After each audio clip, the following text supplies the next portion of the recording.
মুক্তিযুদ্ধ শুরু হয়ে গেছে। এরই মধ্যে ইস্ট বেঙ্গল রেজিমেন্টের 4টি ব্যাটালিয়ন বিদ্রোহ ঘোষণা করেছে। তখনও যুদ্ধের ব্যাপারে কিছুই জানেন না সেনাবাহিনীর ক্যাপ্টেন হাফিজউদ্দিন। ট্রেনিং শেষে যশোর ক্যান্টনমেন্টে ফেরেন ৭১-এর ২৯ মার্চ। ২৯শে মার্চ পর্যন্ত আমরা ট্রেনিং করছি। ইতিমধ্যে ঢাকায় যে একটি ক্র্যাকডাউন হয়ে গিয়েছে আমরা কিছুই জানি না। রাত ১২টার দিকে যশোর এসে পৌঁছলাম।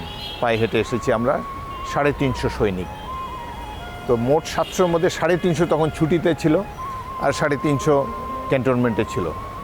৩০শে মার্চ সকালে ক্যাপ্টেন হাফিজউদ্দিন সহ সব বাঙালি সেনাকে নিরস্ত্র করার আদেশ দেয় পাক সেনারা। সকালবেলা এসে তিনি ৭:৩০টার সময় নির্দেশ দিলেন ব্যাটালিয়নকে নিরস্ত্র করার জন্যে। এই খাবার পরের সাথে সাথে আমাদের সৈনিকেরা বিদ্রোহ করলো, কারণ সৈনিকের জন্য নিরস্ত্র হওয়াটা একটা বড় অবমাননাকর বিষয়। অফিসে গেলাম, অফিসে ঢোকার সাথে সাথে গোলাগুলি শুরু হয়ে গেল, ঠাস ঠাস দ্রিম দ্রিম। ইতিমধ্যে ইস্ট বেঙ্গল রেজিমেন্টের 2nd East Bengal, 3rd East Bengal, 4 East Bengal, 8 East Bengal, এই 4টা ব্যাটালিয়ন অলরেডি বিদ্রোহ করে মুক্তিযুদ্ধে যোগ দিয়েছে। শুধু আমরাই বাকি ছিলাম। আমরা বাইরের পারিপার্শ্বিক অবস্থা সম্পর্কে কিছুই জানতাম না। গোলাগুলি শুরু হয়ে গেল। আর যেহেতু পাকিস্তানিরা প্রস্তুত ছিল যে আমরা বিদ্রোহ করতে পারি, অন্যান্য ব্যাটালিয়নগুলো বিদ্রোহ করেছে, সেই কারণে তারা সাথে সাথে মর্টার ছোটোখাটো কামানের গোলার মতোই এলাকায় এসে বিকট শব্দে ফাটছে। পিছু হটার উপায় নেই, আবার নিরস্ত্র হয়ে আত্মসমর্পণের কোনো মানেই হয় না।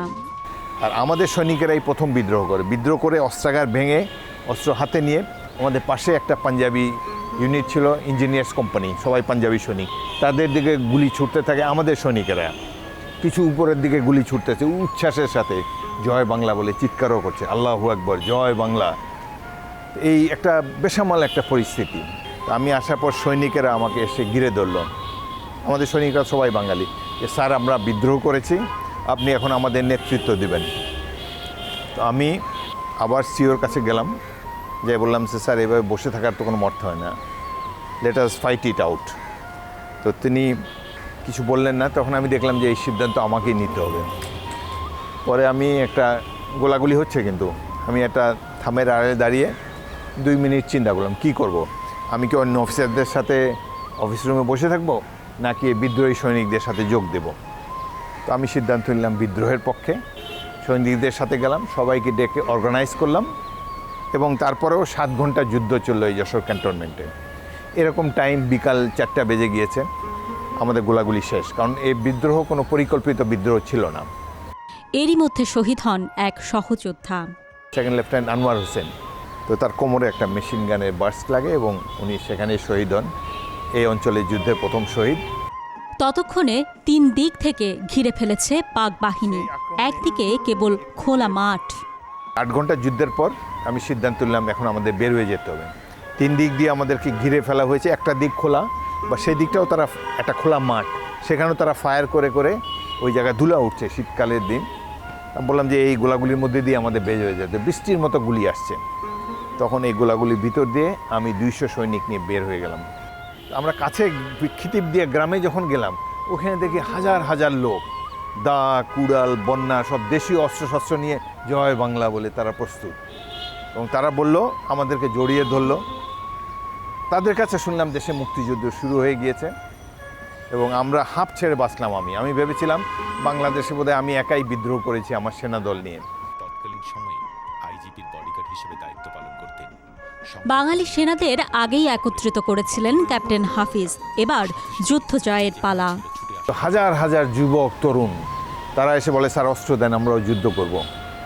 সারা দেশ তখন উত্তপ্ত উত্তাল। 30শে মার্চ তো আমি সেখানে রক্ষণ বা আর্মি স্টাইলে যেখানে যেখানে আক্রমণ প্রতিহত করার জন্যে ট্রেঞ্চ করে যশোর চৌগাছা রাস্তার 2 পাশে পজিশন নিলাম।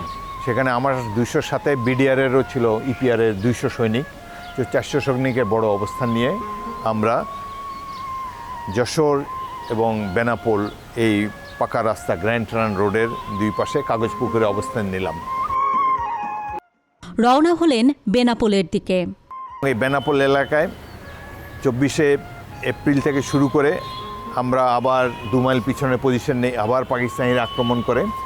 পরে আমি বেনাপোল চেকপোস্ট এরিয়ায় সীমান্তের 2 মাইল ভিতরে সেখানে পাক্কা বাংকার গড়ে অবস্থান নেই। পাকিস্তানিরা মুহুর্মুহু আক্রমণ করে, কিন্তু আমরা প্রতিটি আক্রমণ তাদের প্রতিহত করি। এরপর যান বৈদ্যনাথ তলায়। স্বাধীন বাংলাদেশ সরকার গঠিত হয় 17ই এপ্রিল তারিখে বৈদ্যনাথ তলায়। এই জায়গাটির পরে নাম করা হয় মুজিবনগর। আমি সেখানে যাই। ইতিমধ্যে মুক্তিবাহিনী গঠিত হয়। জেনারেল ওসমানীর সাথে সেখানে আমার দেখা হয়, তৎকালীন কর্নেল ওসমানী প্রধান সেনাপতি এবং অন্যান্য সেনা কমান্ডাররা যারা আমার আশেপাশে এলাকায় ছিলেন, তাদের সাথে মিলে আমরা যৌথভাবে আমরা যুদ্ধের পরিকল্পনা করি। তো বেনাপোলে থাকতে থাকতে কর্নেল ওসমানী আমাকে বললেন, ইতিমধ্যে আমার বেশ কয়েকজন হতাহত হয়েছে। তিনি আমাকে বললেন যে আরও 600 সৈনিককে রিক্রুট করে আমার ইউনিট প্রথম ইস্ট বেঙ্গল, যেটা খুব নামকরা ইউনিট, 65 সালে যুদ্ধে লাহোরে যুদ্ধ করেছিল আমার এই ইউনিট, এবং পাকিস্তান আর্মি সবচাইতে বেশি পুরস্কার তারা পেয়েছে। পরবর্তীকালে বাংলাদেশের মুক্তিযুদ্ধ সবচাইতে বেশি পুরস্কার এই প্রথম ইস্ট বেঙ্গল পেয়েছে। তিনি আমাকে বললেন যে তুমি আরও 600 সৈনিককে রিক্রুট করে এদেরকে নিয়ে তোমার সেনা দলটিকে পূর্ণাঙ্গ একটি ব্যাটালিয়নে পরিণত করো। সীমান্ত এলাকায় তখন ছিল ইয়ুথ ক্লাব। সেখানকার 600 জন যেতে চাইল যুদ্ধে। এই নতুন 600 আর মেজর হাফিজের 200 সৈন্য মিলে মোট 800 জনকে নিয়ে গেলেন ভারতের তেলঢালায়। এবার শুরু হলো ট্রেনিং।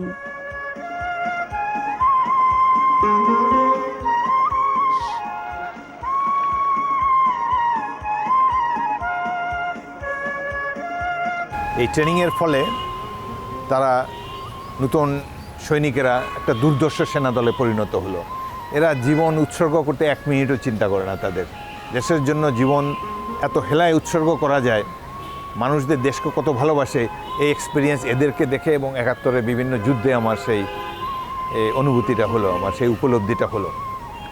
তো এদেরকে নিয়ে, এই ব্যাটালিয়নকে নিয়ে আমাদের প্রথম আক্রমণ আমরা করি পাকিস্তানের কামালপুর শত্রু ঘাঁটিতে 31শে জুলাই।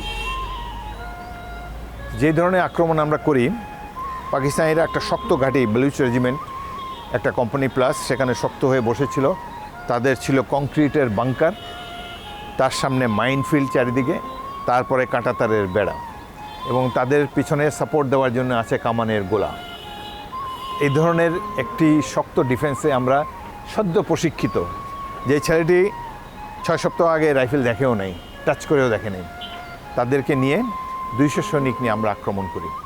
সেই আক্রমণে 31শে জুলাই সকালে আমরা এই আক্রমণটি করি।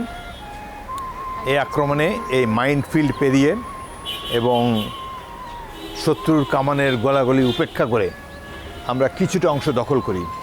কিন্তু এটি এমনই একটি আক্রমণ যে আমাদেরও অনেক হতাহত হয়। 200 জনের মধ্যে আমাদের 100ই হতাহত হয়। ক্যাপ্টেন সালাউদ্দিন আমার বন্ধু, পাকিস্তান থেকে পালিয়ে এসে মুক্তিযুদ্ধে যোগ দিয়েছিলেন, তিনি শহীদ হন। আমি নিজে আহত হই।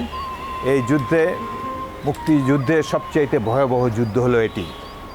তখন হাসপাতালে ভর্তি হই, সৈনিকদের হাসপাতালে আরও যারা ছিল।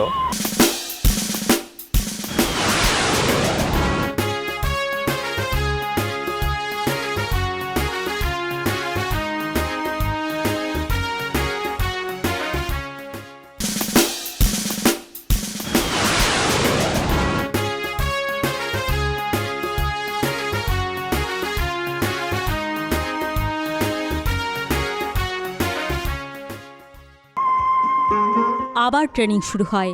এরপর রওনা হন সিলেটের দিকে। মৌলভীবাজারের কমলগঞ্জের উল্টা দিকে আমবাসা বলে একটি জায়গায় আমরা ক্যাম্প করলাম, এই 800 সৈনিক। তারপর ভিতরে ছোট ছোট রেইড করা শুরু করলাম। শ্রীবঙ্গ রেল স্টেশনে আমি নিজেই একটি প্ল্যাটুন নিয়ে যেয়ে রেইড করি। আরও কয়েকটি চা বাগান আমাদের অন্যান্য কোম্পানি ধ্বংস করে। এই অঞ্চলে সবচেয়ে বড় যুদ্ধ হয় দলই বিওপির যুদ্ধ। এই যুদ্ধটা ছিল বেশ কঠিন। ওখানে শত্রুর সৈন্য আমরা যেরকম আশঙ্কা করেছিলাম তার চেয়ে অনেক বেশি তারা ছিল। আমরা যেখানে একটি কোম্পানি নিয়ে অ্যাটাক করেছিলাম, এই যুদ্ধে আমাদের একজন সৈনিক অত্যন্ত সাহসের সাথে যুদ্ধ করে, সিপাহী হামিদুর রহমান, তাকে বীর শ্রেষ্ঠ খেতাব দেওয়া হয় যুদ্ধের পরে। বাঙালি যে এত উত্তেজিত হয়ে বা এত অনুপ্রাণিত হয়ে খেলায় জীবন বিসর্জন করতে পারে, এই 9 মাসের যুদ্ধে আমি সেটা দেখেছি এবং জনতার একজন হয়ে যুদ্ধ করতে পেরেছি বলে নিজেকে অত্যন্ত ভাগ্যবান মনে করি। যুদ্ধের ময়দানটা ঠিক বাগে আসছিল না সেদিন। পরে ভারতীয় সৈন্যরা 10 গুণ সৈন্য নিয়ে আক্রমণ করে পাকিস্তানিদের, সাথে ছিল বাঙালি সৈন্যও। তো যে জায়গাটি আমরা 150 সৈনিক নিয়ে আক্রমণ করেছি, সেই জায়গাটি পরে 1500 সৈনিক নিয়ে আক্রমণ করতে হয়েছে ভারতীয় বাহিনীকে। একবার ভারতীয় বাহিনী দখল করে, আবার কাউন্টার অ্যাটাক করে পাকিস্তানি বাহিনী সেই জায়গাতে আবার দখল করে। আবার যেহেতু সংখ্যায় বেশি ভারতীয়রা, প্রচুর মিডিয়াম কামানের গোলা নিয়ে তারা আবার আক্রমণ করে ওই জায়গাটি আবার দখল করে। যুদ্ধ হলো ভয়াবহ এক জিনিস, যুদ্ধ হলো জীবন মরণ। এখানে গোলা পড়ে, এখানে যদি এখন একটা কামানে গোলা পড়ে, বিল্ডিং আর থাকবে না, একদম পাউডার হয়ে যাবে। সুতরাং সেই ভয়াবহ যুদ্ধের মধ্যে আমরা কাটিয়েছি। সেই যুদ্ধে পাকিস্তানিরা পরাজিত হওয়ার পর তাদের মনোবল অনেকটা ভেঙে যায়। এরপর সবচেয়ে ভয়াবহ যুদ্ধ হলো গৌরীপুরে। বাঙালি সেনারা নির্ভীক চিত্তে এগোতে লাগলো শত্রুর দিকে।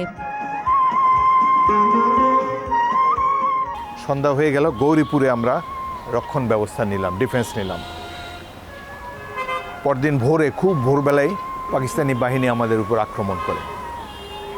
এই আক্রমণ আমরা প্রতিহত করি, ডেল্টা কোম্পানি এবং ব্রাভো কোম্পানি। সেই আক্রমণে পাকিস্তানি সেনাবাহিনীর 100 জন নিহত হয়। খেয়ে না খেয়ে বন্ধুর পথে হেঁটে অবশেষে পৌঁছালেন ঘাঁটিতে, খাদিমনগরে, সিলেট থেকে মাত্র 7-8 মাইল দূরে। আমরা সারা রাত পথ চলি, দিনের বেলা ঝোপঝাড়ের মধ্যে লুকিয়ে থাকি, কারণ উপর থেকে বিমান আক্রমণ হতে পারে। আমাদের পিঠে ছিল খাবার, চিড়া, গুড় ইত্যাদি, এগুলো শেষ হয়ে যায়। তারপর অভুক্ত অবস্থায়, শেষ দিন আমরা অভুক্ত ছিলাম। তো চলতে চলতে হঠাৎ দেখি জঙ্গলের প্রান্তসীমায় একটা সাদা বিল্ডিং দেখা যায়, আর উঁচু নিচু টিলার মতো জায়গা। সেই বিল্ডিংয়ের থেকে 300 গজ যখন দূরে, তখন দেখলাম যে সেখানে পাকিস্তানি সৈনিকেরা হাঁটাচলা করছে। পরে জানলাম এটা হলো সিলেট এমসি কলেজের প্রিন্সিপালের বাড়ি। সেখানে পাকিস্তানিদের পজিশন ছিল, তারা ট্রেঞ্চ করে, বাংকার করে সেখানে পজিশন নিচ্ছে। আমরাও গিয়ে তাদের মুখামুখি 300 গজ দূরে গিয়ে পজিশন নিলাম। আমাদের পরনে খাকি পোশাক, তাদেরও খাকি পোশাক, তাদের হাতে চাইনিজ অস্ত্র, আমাদের হাতেও চাইনিজ অস্ত্র। তো তারা চিৎকার করে আমাদেরকে উর্দু ভাষায় জিজ্ঞেস করছে আমরা কারা। আমরা জবাব দিচ্ছি না, জবাব দিলেই তো বুঝে যাবে যে এরা বাঙালি। আমরা দ্রুত ট্রেঞ্চ খোঁড়া শুরু করলাম। তো ট্রেঞ্চ বেশি খুঁড়তে পারে না, এই হাঁটু পর্যন্ত যখন গমা হয়েছে, আমাদের ফুল বডি যখন এক্সপোজ, তখনই তারা বুঝলো যে এটা তো মুক্তি বাহিনী। তখন তারা একত্রিত হয়ে আমার পজিশনের উপর আক্রমণ করে সিলেট অঞ্চলে। সেখানে এটা হলো 13ই ডিসেম্বর তারিখে। 13 ও 14 ডিসেম্বর সারা দিন যুদ্ধ হয়। 13-14 2 দিন তারাও মরণপণ লড়াই করছে, আমরাও মরণপণ লড়াই করছি। এটা আমাদের উপলব্ধি ছিল যে আমাদের বিজয় অনেক কাছে এসে গিয়েছে। শত্রু যখন পিছতে থাকে, তখন আক্রমণকারীদের মনোবল অনেক বৃদ্ধি পায়। আমাদের মনোবল তখন তুঙ্গে। তাদের প্রায় 40 জন নিহত হয় আমাদের সামনে।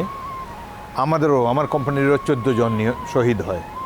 আমার দুর্দর্শ একজন যোদ্ধা ছিল, আমার একজন প্লাটুন কমান্ডার সুবেদার ফয়েজ বীরোত্তম, তিনিও এই যুদ্ধে শহীদ হন, সিলেট এমসি কলেজের যুদ্ধে। এতক্ষণ বেতারে ঠিক যোগাযোগ করা যাচ্ছিল না। 14 ডিসেম্বর বিকেলে বেতারে কথা হলো ভারতীয় সৈন্যদের সাথে। ইন্ডিয়ান আর্মি থেকে বলা হলো যে আমি কোনো কামানের গোলা চাই কিনা। আমি বললাম যে না, আমি একটা বিমান আক্রমণ চাই এমসি কলেজের প্রিন্সিপালের বাড়ির উপরে, যারা আমাদের ওখান থেকে মেশিন গানে গুলি বর্ষণ করছে। আধ ঘন্টা পরে 2টা fighter jet, Indian fighter jet এসে ওই জায়গায় মিনিট 15 ধরে রকেট মারল। তখন আমাদের সৈনিকরা চিৎকার করে উঠলো আনন্দে, শত্রু সৈন্য। আর বিমানের যে শব্দই খুব ভয়াবহ। তখন থেকে পাকিস্তানিরা চুপ হয়ে গেল। পাক বাহিনী হারল সে যুদ্ধেও, কিন্তু ততদিনে শহীদ হয়েছেন ক্যাপ্টেন হাফিজের বন্ধুরা, সহযোদ্ধারা। আমার 3 বন্ধু যুদ্ধে মারা গেছে। প্রথমে বিদ্রোহের দিনই মারা গেল সেকেন্ড লেফটেন্যান্ট আনোয়ার। পরবর্তীকালে কামালপুরে শহীদ হলো ক্যাপ্টেন সালাউদ্দিন, এবং গৌরীপুরের যুদ্ধে শহীদ হলো ক্যাপ্টেন মাহবুব।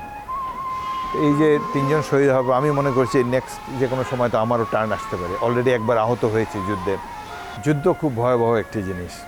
এখানে জীবন মৃত্যুর মধ্যে 1 সেকেন্ডের মাত্র ইয়ে। তো এই যে মাইনফিল্ড পেরিয়ে শত্রু ঘাঁটির উপরে ঝাঁপিয়ে পড়ে মানুষ একটা রাইফেল নিয়ে, আমি শত্রুকে দেখতে পাচ্ছি না, সে বাংকারের মধ্যে, তার রাইফেলের মেশিন গানের নলটা শুধু দেখা যাচ্ছে, আর সে আমার পুরা বডি দেখতে পাচ্ছে যে আমি যাচ্ছি। তো কেন এইভাবে নিশ্চিত মৃত্যুর মধ্যে ঝাঁপিয়ে পড়ি কেন?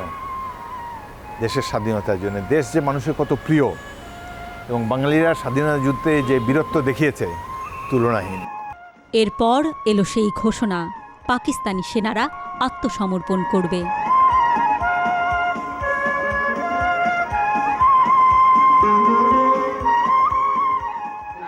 15 তারিখ সকালে জানতে পারলাম যে পরের দিন তারা সারেন্ডার করবে।